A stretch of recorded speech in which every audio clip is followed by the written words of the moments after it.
বাংলাদেশের ক্রিকেট মানেই সাকিব। বাংলাদেশের জান, বাংলাদেশের প্রাণ সাকিব আল হাসান। গানটি মনে আছে নিশ্চয়ই, ভুলতে পারার কথাও না। কারণ প্রসঙ্গ যখন ক্রিকেট, তখন নাম আসবে সাকিব আল হাসানের, সেটাই তো সবার জানা, তাই না?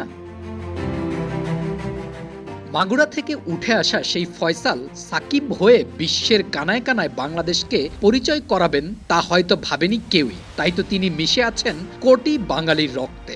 সেজন্য হয়তো নিজের সবটাই বিলিয়ে দিয়েছেন মিস্টার 75। আঙুল জোড়া কতবার পেছনে ঠেলে দিয়েছে, তবে কঠোর সাকিব অস্ত্র পাচার করেও খেলেছেন শুধু লাল সবুজের জন্য। দেশের ক্রিকেটে যখন আয়োজন হয়েছে টেস্ট ক্রিকেটের রজত জয়ন্তী, তখন হয়তো কোথাও না কোথাও সবাই মনে করেছে বাংলার ক্রিকেটের এই পোস্টার বয়কে। কারণ যত সব অর্জন, তার সবটা জুড়েই তো আছেন এই সাকিব।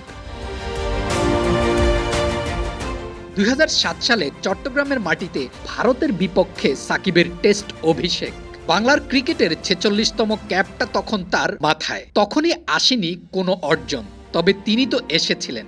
সাকিবেরও যে ধৈর্য আছে সেই প্রমাণ পাওয়া গেছে তার টেস্ট ক্যারিয়ার পূর্ণ হওয়ার 3 বছর পর।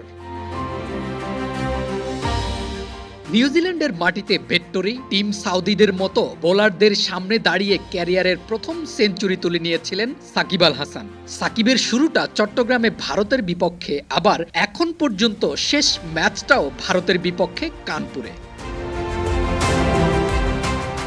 2007 থেকে 2024 এই সময়টায় সাকিবের অর্জন টেস্ট ক্যারিয়ারে 71 ম্যাচে 4609 রানের সাথে 246টি উইকেট। সাকিব হয়তো থেকে যাবেন ভক্তদের হৃদয়ে, গেথে থাকবেন বাংলাদেশের নতুন অনার্স বোর্ডে। তার অনুপস্থিতিতেও তিনি থাকবেন বাংলার ক্রিকেটে। তবে অনেক প্রশ্নের কোনো জবাব ছাড়াই কি শেষ হতে যাচ্ছে সাকিবের ক্যারিয়ার, নাকি পূরণ হতে পারে দেশের মাটিতে খেলার শেষ ইচ্ছে?